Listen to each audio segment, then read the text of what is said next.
अस्सलामुअलैकुम and welcome to the vlog जो कि है मेरे दिल के बहुत ज्यादा क्लोज। मुझे आया मेरी इकलौती सहेली का फोन जो कि शादी होकर तो कराची निकल गई और मुझे यहाँ पर तनहा कर गई। देना था अपनी मम्मा को बर्थडे सरप्राइज जो कि हमारे साथ लाहौर में ही रहती हैं। हमने हमारा एटीएम और बहुत सारा पैसा निकलवाया। फिर हम वो सारी चीजें लेने के लिए निकल गए जिसके बारे में उसने था हमें प्लान बताया।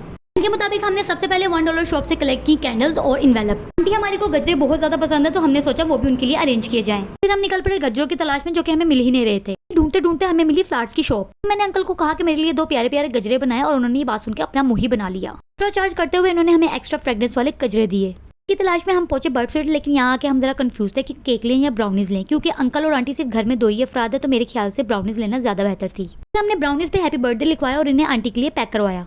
आंटी को जरा अंदाजा नहीं था कि हम उनके लिए कितनी मेहनत और मुशक्कत कर रहे हैं। फिर हमने चीजें ली और सीधा पहुंचे घर में। हमने चीजों को ट्रे में सजाया और अपनी दोस्त को फोन मिलाया। तो भी मेरी ये मिनी सरप्राइज का आइडिया बहुत पसंद आया। फिर हमने आंटी को कमरे में बुलाया और उनको अपना कारनामा दिखाया। रिएक्शन देखने वाले थे, वो बेचारी फुल इमोशनल हो गई थी। अंकल हमारे साथ इस प्लान में शामिल थे, इसलिए उन्होंने आंटी को कहीं जाने नहीं दिया था और आंटी का अच्छा खासा मूड खराब था। तो हमने आंटी को सारी बात बताई तो आंटी के मुंह पे बहुत बड़ी स्माइल आई।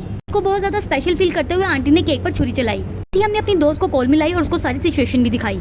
इतनी ज्यादा एक्साइटेड थी कि उनको याद ही नहीं रहा था कि उन्होंने कैंडल ही नहीं थी बुझाई। इसके बाद हमने आंटी को पहनाए अपनी दोस्त की तरफ से गजरे जो कि उनके हाथ में थे बहुत ही सज रहे। आंटी ने मुझे दिया अपनी तरफ से बहुत सारा प्यार, पर मैंने कहा आंटी ऐसे नहीं चलेगा, आपको होना पड़ेगा हमारे लिए तैयार। मैंने आंटी को बोला कि जल्दी से जाएं और नया जोड़ा पहन कर आएं। फिर हमने आंटी को पहनाया नया सूट और उनका किया बहुत सारा फोटोशूट। फाइनली हमारी आंटी का हो गया था एकदम फ्रेश मूड। व्लॉग कैसा लगा कमेंट में बताएं, खुद भी सब्सक्राइब करें और दूसरों से भी करवाएं। तब तक के लिए टाटा बाय बाय।